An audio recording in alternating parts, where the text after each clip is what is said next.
बच्चों बच्चों आज इस वीडियो में हम 5वीं कक्षा हिंदी का एक नया पाठ शुरू करने वाले हैं जिसका नाम है डाकिये की कहानी कंवर सिंह की जुबानी। कंवर सिंह डाकिये का नाम है और ये जो पाठ है आपका, इसमें उनका इंटरव्यू लिया गया है। इंटरव्यू जिसको हम हिंदी में साक्षात्कार कहते हैं। कुछ प्रश्न उनसे पूछे गए उनके काम से संबंधित, वो कैसे काम करते हैं, क्या काम उनको करने पड़ते हैं, क्या कुछ परेशानियां आती है, जिनके उत्तर उन्होंने दिए हैं। और बिल्कुल उन्हीं की ज़ुबानी, जैसे उन्होंने उत्तर दिए वैसे ही आपकी कहानी में, आपके पाठ में लिखे हुए हैं। तो चलिए पाठ को पढ़ेंगे, समझेंगे, लेकिन उससे पहले जो कुछ नए शब्द है पाठ में उनके अर्थ आपको बताए जाएंगे, जिससे कि आप और अच्छे से उनके साक्षात्कार को, उनके इंटरव्यू को समझ सकें। सबसे पहले शब्दार्थ। सबसे पहला शब्द है पैकर। पैकर एक ऐसे व्यक्ति को बोलते हैं जो पैकिंग करता है, चीज़ों को पैक करता है। फटाफट, ये तो आसान ही शब्द है, जल्दी जल्दी। ज़रिया मतलब किसके थ्रू आप काम कर रहे हैं, किस साधन से वो काम करा रहे हैं, साधन, क्या ज़रिया है आपका। तबादला, इंग्लिश में इसको ट्रांसफ़र कहा जाता है, हिंदी में तबादला या फिर स्थानांतरण कहते हैं। एक से दूसरी जगह, जब आप नौकरी करते हैं, आपको एक से दूसरी जगह जाकर काम करना हो तो उसे तबादला होना कहते हैं। भयंकर अर्थात डरावना। इम्तिहान कहते हैं परीक्षा, एग्ज़ाम को। इनाम, पुरस्कार देना, किसी को अवार्ड देना। प्रशस्ति पत्र, ये थोड़ा सा नया शब्द है। प्रशस्ति पत्र एक ऐसे पत्र होते हैं जो किसी की सराहना में, किसी की तारीफ में लिखे जाते हैं। सो प्रशंसा के पत्र, ठीक है। कोई आपने अच्छा काम किया तो आपके पास लेटर आया है, उसको प्रशस्ति पत्र कहते हैं। तो ये आपके नए शब्द हैं, एक बार पॉज करके फिर से देख लीजिए। इसी के साथ हम पाठ पढ़ना शुरू करते हैं। पाठ 7, डाकिये की कहानी कंवर सिंह की जुबानी। शिमला की माल रोड पर जनरल पोस्ट ऑफिस है। उसी पोस्ट ऑफिस के कमरे में डाक छांटने का काम चल रहा है। सुबह के 11:30 बजे हैं। खिड़की से गुनगुनाती धूप छनकर आ रही है। इस धूप का मज़ा लेते हुए 2 पैकर और 3 महिला डाकिया फटाफट डाक छांटने का काम कर रहे हैं। वहीं पर मैंने सरकार से पुरस्कार पाने वाले डाकिया कंवर सिंह से बात की।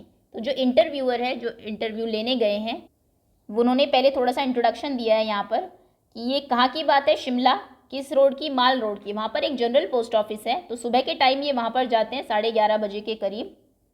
उस समय वहाँ पर डाक छांटने का काम हो रहा था। डाक छांटने में क्या होता है, एक पोस्ट ऑफिस में अलग अलग जगह की डाक आती है, तो उनको एरिया वाइज अलग किया जाता है ताकि एक पोस्टमैन अगर जाए, एक एरिया की सारी डाक ले जाए और वहाँ पर बांटता हुआ आए। तो सुबह का टाइम था, शिमला की बात है, हल्की हल्की धूप आ रही थी छनकर पोस्ट ऑफिस में अंदर। तो धूप का मज़ा लेते हुए, मतलब धूप में बैठ के 2 पैकर जो पैक कर रहे थे और 3 महिला थी, फटाफट डाक छांट रहे थे।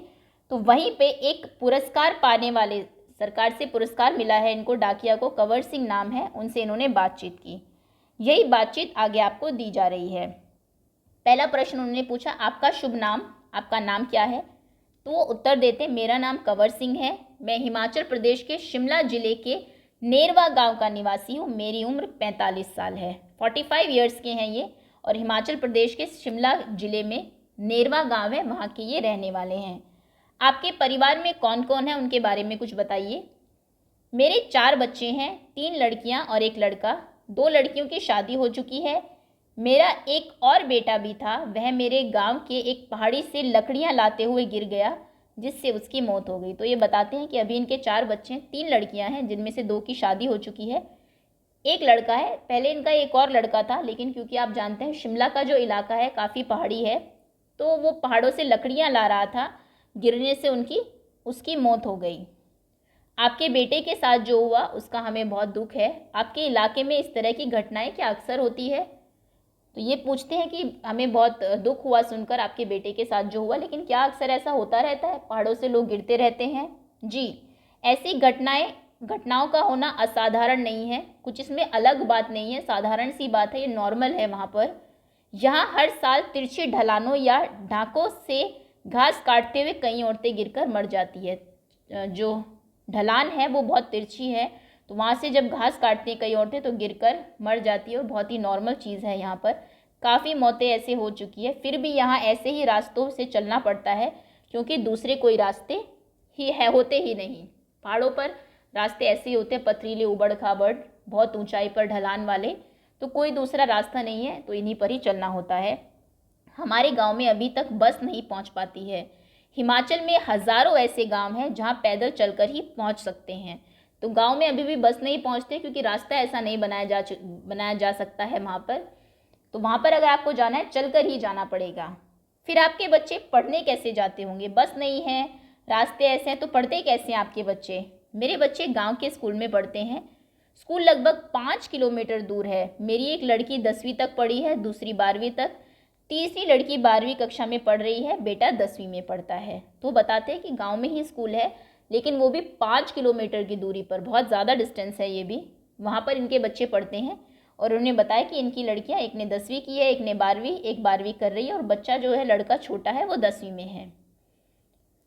आप जहाँ काम करते हैं वहाँ आपके अलावा और कौन कौन है? क्या आपको डाकिया ही कहकर बुलाते हैं? आपके अलावा इस पोस्ट ऑफिस में और कौन कौन है, और आपको क्या सब लोग डाकिया ही कहते हैं? पहले मैं भारतीय डाक सेवा में ग्रामीण डाक सेवक था, अब मैं पैकर बन गया हूँ, पर हूँ वही नीली वर्दी वाला डाक सेवक। तो ये कहता है कि पहले मैं गांव में एक डाक सेवक था, लेकिन अब मुझे पैकर का काम मिल गया, पैकिंग का काम, जो लेटर्स को पैक करते हैं, एक जगह के सभी लेटर्स को एक जगह, एरिया वाइज। लेकिन अभी भी मैं वही नीली वर्दी वाला डाक सेवक ही हूँ, सभी लोग मुझे वैसे ही बुलाते हैं। डाक सेवक को क्या क्या करना होता है? क्योंकि ये पहले डाक सेवक थे, अब पैकर बने हैं, तो ये पूछते हैं कि डाक सेवक जब आप थे तो क्या क्या काम करना होता था आपको? मुझे बहुत कुछ करना होता है। चिट्ठियाँ, रजिस्ट्री पत्र, पार्सल, बिल, बूढ़े लोगों की पेंशन आदि छोड़ने गांव गांव जाता हूँ। हर गांव जाना होता है। एक ज़िले में अगर पोस्ट ऑफिस है तो आसपास के गांव की जितनी भी चिट्ठियाँ वो इनके पास ही आती है। कोई रजिस्ट्री लेटर अगर है, पार्सल किसी का आया है जिसमें कुछ सामान हो, कोई बिल आया है, बिजली का बिल या फिर कोई भी पानी का बिल, बूढ़े लोगों की पेंशन भी आती है सरकार की तरफ से, वो सब इनको लेकर गांव गांव जाना होता है। अगला प्रश्न से पूछा जाता है, क्या यह सब अभी भी करना पड़ता है? क्योंकि अब तो सूचना और संदेश देने के लिए बहुत से नए नए तरीके आ गए हैं। आजकल देखिए सबके पास फ़ोन है, कंप्यूटर है, तो ये कहते हैं अभी भी ऐसा करना पड़ता है कि अब तो लोगों के पास बहुत सारे तरीके हैं संदेश भेजने के।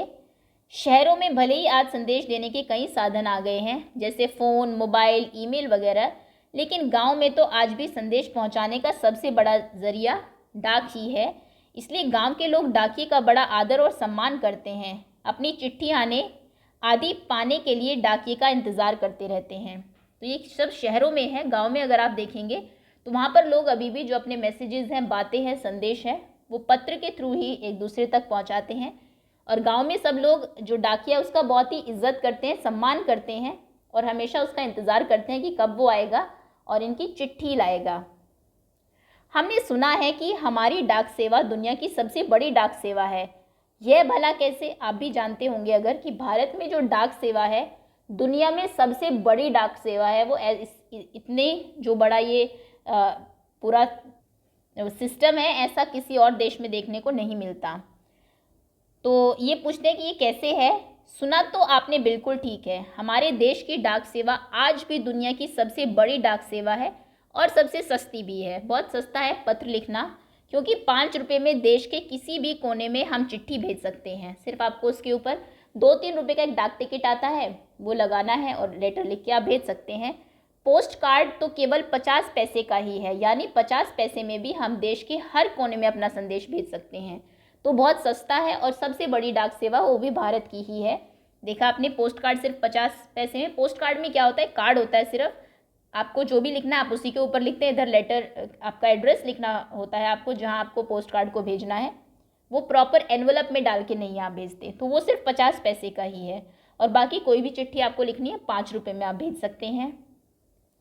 आपको अपनी नौकरी में मज़ा तो बहुत आता होगा। मुझे अपनी नौकरी बहुत अच्छी लगती है। जब मैं दूर नौकरी करने वाले सिपाही का मनी ऑर्डर लेकर उनके घर पहुंचता हूं, तो उनके बूढ़े माँ बाप का खुशी भरा चेहरा देखते ही बनता है। कई बार माँ बाप के बच्चे बॉर्डर पर है, सिपाही है, तो वहाँ से जब उनका मनी ऑर्डर आता है, पैसे वो अपने माँ बाप को भेजते हैं, तो माँ बाप बहुत खुश होते हैं। ऐसे ही जब किसी का रजिस्ट्री पत्र पहुंचाता हूं, जिसमें कभी रिजल्ट, कभी नियुक्ति पत्र होता है, तो लोग बहुत खुश होते हैं। रजिस्ट्री पत्र सरकार की तरफ से आता है। कभी किसी का रिजल्ट आया है, बहुत अच्छे नंबर आए हैं, या फिर किसी का नियुक्ति पत्र आया है, किसी की नई नौकरी लगी है, उसके लिए लेटर आया है। जब ऐसे पत्र आते हैं तो लोग क्या होते हैं, बहुत खुश हो जाते हैं।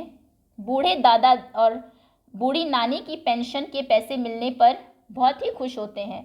बूढ़े जो लोग हैं, जब उन्हें पेंशन के पैसे मिलते हैं सरकार की तरफ से, उसका भी पत्र यही लेकर जाते हैं, तो वो भी बहुत खुश होते हैं। 6 महीनों तक वे मेरा इसके लिए इंतज़ार करते हैं। हिमाचल में बूढ़े लोगों को पेंशन हर 6 महीने के बाद इकट्ठी ही दी जाती है। हिमाचल प्रदेश में हर महीने पेंशन नहीं दी जाती, 6 महीने तक इकट्ठी करके एक ही बार दे दी जाती है। तो 6 महीने तक वो क्या करते हैं, वेट करते हैं, इंतज़ार करते हैं कि डाकिया आएगा और उनके लिए उनका जो पेंशन का पैसा है वो लेकर आएगा। आप क्या शुरू से ही इसी डाकघर में काम कर रहे हैं? शुरू में तो मैंने लाहौल स्पीति जैसे ज़िले के किब्बर गांव में 3 साल तक नौकरी की है। पहले लाहौल स्पीति एक ज़िला है, वहाँ पर किब्बर गांव में वो 3 साल तक इन्होंने नौकरी की। यह हिमाचल का सबसे ऊंचा गांव है। हिमाचल प्रदेश में सबसे हाइट पर, सबसे ज़्यादा हाइट पर ये गांव है। क्या नाम है? किब्बर गांव। इसके बाद 5 साल तक इसी ज़िले में काजा में और 5 साल किन्नौर ज़िले में नौकरी की। फिर दूसरे ज़िले में इनका ट्रांसफ़र हो गया, फिर किन्नौर में। उस वक्त इन गांव में टेलीफोन नहीं थे, बसें भी सिर्फ मुख्यालयों तक ही जाती थी। अभी भी ऐसे कई गांव हैं जहां न तो बस जाती है और न ही वहां टेलीफोन है। ऐसी जगह में ग्रामीण डाक सेवक का बहुत मान किया जाता है। तो वो बताते हैं कि उस टाइम की बात है जब टेलीफोन नहीं थे गांव में और बस भी नहीं वहाँ पर जाती थी कि कोई मिलने जा सके। लोग लेटर्स ही लिखते थे, खत लिखते थे। और आज भी ऐसे कुछ गांव हैं जहाँ पर कि अभी भी कुछ ऐसे गांव हैं जहाँ ना बस है ना टेलीफोन है हिमाचल प्रदेश में। तो वहाँ पर जो डाक सेवक है, जो डाकिया, उनका बहुत सम्मान किया जाता है, क्योंकि वही एक ऐसा व्यक्ति है जो उनकी बात, उनका संदेश पहुँचा सकता है, उनके खत उन तक पहुँचाता है। आप पहाड़ी इलाके में रहते हैं, जाहिर है डाक पहुँचाना आसान काम तो नहीं होगा। हाँ, मुश्किलें तो आती ही है। जब मैं किन्नौर ज़िले के मुख्यालय रिकांग पीओ में नौकरी करता था तो सुबह 6 बजे मेरी ड्यूटी शुरू हो जाती थी।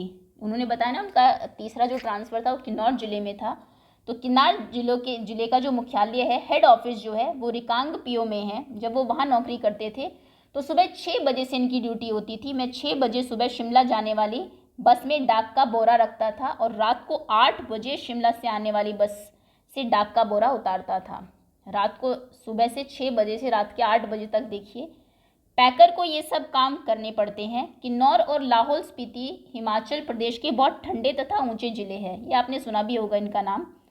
इन ज़िलों में अप्रैल माह में भी बर्फ़बारी हो जाती है। अप्रैल में जब थोड़ी सी मौसम में गर्मी आने लगती है तब भी वहाँ बर्फ़ पड़ जाती है। इतना ठंड रहती है वहाँ पर। बर्फ़ में चलते हुए पैरों को ठंड से बचाना पड़ता है, वरना स्नो बाइट हो जाते हैं, जिसमें पैर नीले पड़ जाते हैं और उनमें गैंग्रीन हो जाती है। ओहो, तो आपको पैरों को भी ठंड से बचाना है। अगर बहुत देर तक आप बर्फ़ पर चलते रहेंगे तो पैरों में स्नो बाइट हो जाएगा, फिर वो नीले होंगे और उनमें गैंग्रीन हो जाएगी, जिसमें उंगलियां झड़ सकती है, आपकी उंगलियां भी टूट सकती है। इन ज़िलों में मुझे एक घर से दूसरे घर तक डाक पहुंचाने के लिए लगभग 26 किलोमीटर रोज़ाना चलना पड़ता था। इतने दूर दूर घर है कि अगर आपको एक घर से दूसरे घर जाना है तो रोज़ 26 किलोमीटर चलना है। प्लस पहाड़ी इलाका है, कोई आप साइकिल इस्तेमाल नहीं कर सकते, किसी वाहन की सहायता नहीं ले सकते। आपको पत्थरों पर, पहाड़ों पर, बर्फ़ पर चलकर ही जाना पड़ेगा। हिमालय में एक गांव से दूसरे गांव की दूरी लगभग 4 या 5 किलोमीटर तक होती है। हिमाचल के गांव छोटे छोटे होते हैं। एक गांव में बस 8 से 10 या कभी कभी 6 से 7 घर होते हैं। हिमाचल प्रदेश के जो गांव हैं, जो थोड़ी हाइट पर है, वहाँ के गांव बहुत छोटे हैं। एक गांव में सिर्फ 6, 7 या 8 घर होंगे, इससे ज़्यादा नहीं। इसलिए काफ़ी चलना पड़ता है। कुछ घरों के यहाँ पर है, मान लीजिए दूसरे घर की चिट्ठी है तो आपको दूसरे गांव जाना पड़ेगा। चलना तो खैर हमारी आदत में शामिल हो चुका है। ग्रामीण डाकिये की ज़िंदगी में तो चलना ही चलना है। तो ये अब हमारी आदत बन गई है, क्योंकि हमारी ज़िंदगी में बहुत चलना पड़ता है। आपने बताया था कि पहले आप डाक सेवक थे, अब पैकर है। इसके आगे भी कोई प्रमोशन है क्या? उन्होंने बताया कि पहले आप डाक सेवक थे, घर घर चिट्ठी पहुंचाते थे, अब पैकर बन गए हैं। तो इसके आगे भी आपका प्रमोशन होगा, कोई ऊंची पोस्ट आपको मिलेगी। पैकर के बाद डाकिया बन सकते हैं। बस एक इम्तिहान पास करना होता है, सिर्फ आपको एक एग्ज़ाम देना है। डाक सेवक से आप पैकर बने, फिर आप डाकिया बन जाएंगे। अभी तो काम के हिसाब से हमारा वेतन काफ़ी कम है। सारा दिन कुर्सी पर बैठकर काम करने वाले बाबू का वेतन कहीं ज़्यादा होता है। हमारा काम बहुत ज़्यादा है, लेकिन हमें जो तनख्वाह मिलती है सैलरी बहुत कम है और जो एक बाबू सिर्फ बैठा रहता है कुर्सी पर उसका वेतन हमसे बहुत ज़्यादा है। पैकर का वेतन बाबू के जितना ही हो जाता है। अब तो डाकिये की नौकरी में लगना भी बहुत मुश्किल हो चुका है। हम में से जितने डाकिये रिटायर हो चुके हैं उनकी जगह नए डाकियों को नहीं रखा जा रहा है। इससे पुराने डाकियों पर काम का बोझ दिन प्रतिदिन बढ़ता जा रहा है। न जाने आने वाला समय कैसे होगा। तो ये कह रहे हैं कि कुछ लोग रिटायर हो गए हैं कुछ डाकिये, लेकिन उनकी जगह नए डाकिये नहीं रखे गए हैं। तो इससे जो अभी बचे हैं, कुछ लोग चले गए तो उनका भी काम अब आपको ही करना पड़ेगा। तो इससे दिन प्रतिदिन काम का बोझ और ज़्यादा होता जा रहा है। देखो आगे क्या होता है। काम के दौरान कभी कोई बहुत खास बात हुई हो, कोई आपको किस्सा याद आता हो। एक घटना आपको सुनाता हूँ। मेरा तबादला शिमला के जनरल पोस्ट ऑफिस में हो गया था। मेरा ट्रांसफ़र जो है वो शिमला में जनरल पोस्ट ऑफिस जो है वहाँ पर हुआ। वहाँ मुझे रात के समय रेस्ट हाउस और पोस्ट ऑफिस की चौकीदारी का काम दिया गया था। रात को जो रेस्ट हाउस था वहाँ का और जो पोस्ट ऑफिस था उसकी चौकीदारी इनको करनी थी रात को। यह 1998 की बात है। 29 जनवरी को रात लगभग 10:30 बजे का समय था। बाहर से किसी ने पोस्ट ऑफिस का दरवाज़ा खटखटाया। रात को 10:30 बजे, जनवरी में जब इतनी ठंड होती है वो भी शिमला में, तो रात को कोई दरवाज़ा खटखटाता है। मैंने पूछा कौन है। जवाब आया दरवाज़ा खोलो, तुमसे बात करनी है। मैंने दरवाज़ा खोला तो अचानक 5-6 लोग अंदर घुसे और मुझे पीटना शुरू कर दिया।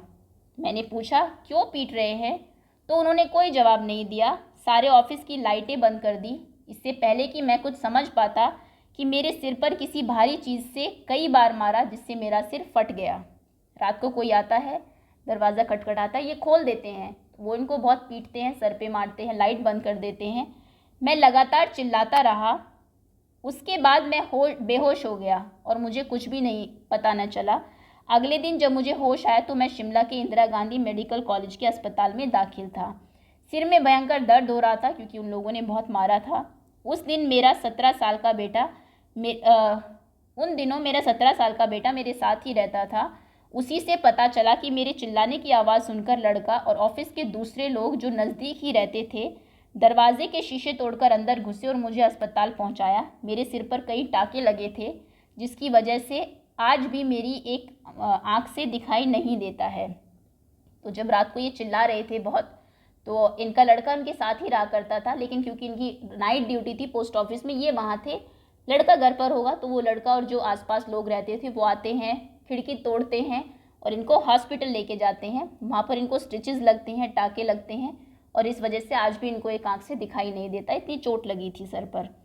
सरकार ने मुझे जान पर खेलकर डाक की चीज़ें बचाने के लिए बेस्ट पोस्टमैन का इनाम दिया। यह इनाम 2004 में मिला। इस इनाम में 500 रुपये और प्रशस्ति पत्र दिया जाता है। तो इसमें ये सरकार ने मुझे इसके लिए इनाम दिया कि मैंने अपनी जान पे खेलकर चिल्लाया, लेकिन वो लोग भाग गए होंगे जब बाकी लोग आते हैं इनकी चिल्लाहट सुनकर। तो ये 2004 में इनको ये अवार्ड मिला था और अवार्ड क्या था, 500 रुपये और एक प्रशस्ति पत्र, एक तारीफ भरा एक लेटर लिखा जाता है। मैं और मेरा परिवार बहुत खुश हुए। आज भी मैं गर्व से कहता हूँ मैं बेस्ट पोस्टमैन हूँ, क्योंकि इनको ये अवार्ड मिला है तो इस पर इन्हें बहुत गर्व है। ये था आपका पाठ। उम्मीद है पसंद आपको आया होगा। प्रतिमा शर्मा ने लिखा। और जब आप अगली बार पोस्टमैन को देखेंगे तो ये इंटरव्यू आपको ज़रूर याद रहेगा और आपको पता होगा कि वो अपना काम कितनी लगन, कितनी मेहनत से करते हैं और कितनी परेशानियों का उन्हें सामना करना पड़ता है। तो बहुत बहुत धन्यवाद आपका। इस पाठ के प्रश्नोत्तर नहीं है, हालांकि क्विज़ अपलोड कर दी गई है। आप चाहे तो टेस्ट कर सकते हैं कि कितने अच्छे से आपने चैप्टर को समझा है। Okay, thanks again.